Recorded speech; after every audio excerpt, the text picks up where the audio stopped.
Hello, eSpartans. Welcome to Week 2, Set 2, Instruction 1.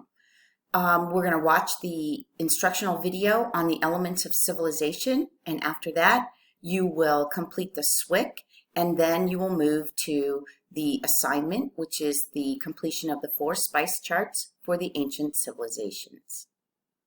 So in this presentation, we're going to talk about the 8 characteristics of civilization, and when we're finished, you'll be able to identify the key components of a civilization. We start with the definition, and the definition is a complex society that first grew from the development of cities after the Neolithic Revolution. That was the agricultural revolution. This brought really big changes for human beings because now they didn't move around. They were no longer nomads, and they became sedentary and practiced farming. Most scholars agree that there are 8 features of a civilization. The first feature that we'll talk about is writing. And they used writing and created writing because they had accounting that they needed to take care of. They used this method of writing, usually numbers, to keep track of the trade goods and the food storage and surpluses that they accumulated. Writing was important because as civilizations became more advanced, there was an increased amount of information that these civilizations wanted to save. So they saved history and birthright and property ownership.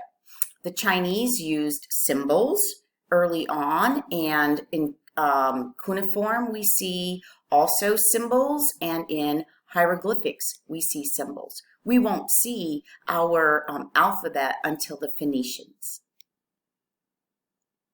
Advanced cities are also a characteristic because farmers settled in the fertile river valleys. And as they grew a surplus of food, they were able to increase the population, and that eventually led to the formation of villages and then eventually large cities. Cities were usually centers for trade and commerce, and that's because city dwellers began to create goods that could be traded. City dwellers also filled government and religious roles. Civilizations also organized central governments because the growing populations made it necessary to create a system of ruling. Usually, early rulers ruled as monarchs, where they had absolute power. Leaders emerged because there was a need for basically order within the population and an establishment of written laws. Governments were also responsible for overseeing trade and commerce and running and maintaining their cities. Governments would direct people's behavior and work to make life more orderly. And governments also were there to make and enforce laws, collect taxes, and protect citizens. Civilizations also created complex religions. They created a system of beliefs, spiritual beliefs, and morals and values, and then the practices that went with them. Religious leaders were able to conduct these elaborate ceremonies to appease the gods and normally to ensure a very bountiful harvest. Religious ceremonies were usually conducted in temples. The earliest temples were ziggurats in Mesopotamia, and religious leaders usually their job was to make sacrifices to the gods to ward off drought, famine, and invasion. Another characteristic was job specialization. Specific jobs were with specific requirements became very important. Growing cities were in need of specialized workers because there was a food surplus, not everybody was now required to be a farmer. And so specialized skills developed between the workers. Again, fewer people were required for agriculture, and this helped workers to refine their skills and specialize on one specific task. They needed people to be weavers, they needed people to be potters, they needed people to be bronze workers and masons, and they also needed people to create and provide luxury goods.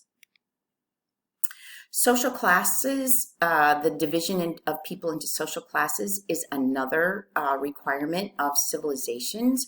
And really what happens here is that groups within society are usually divided into classes because they have common economic, cultural, and political status.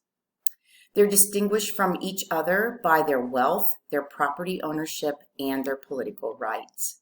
And so as jobs became more specialized, so did the status of those basic jobs and the need for certain individuals. For example, religious leaders were more respected than unskilled workers because they conducted religious ceremonies and they were educated.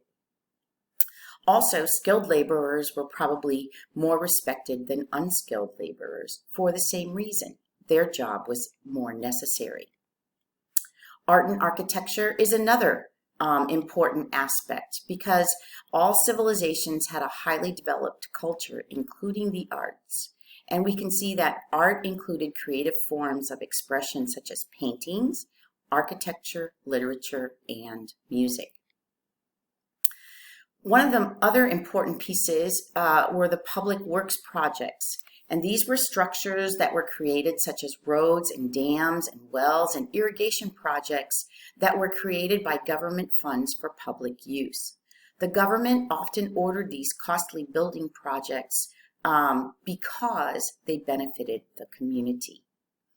As we move through this characteristics of civilizations, go back and review and then move to the SWIC.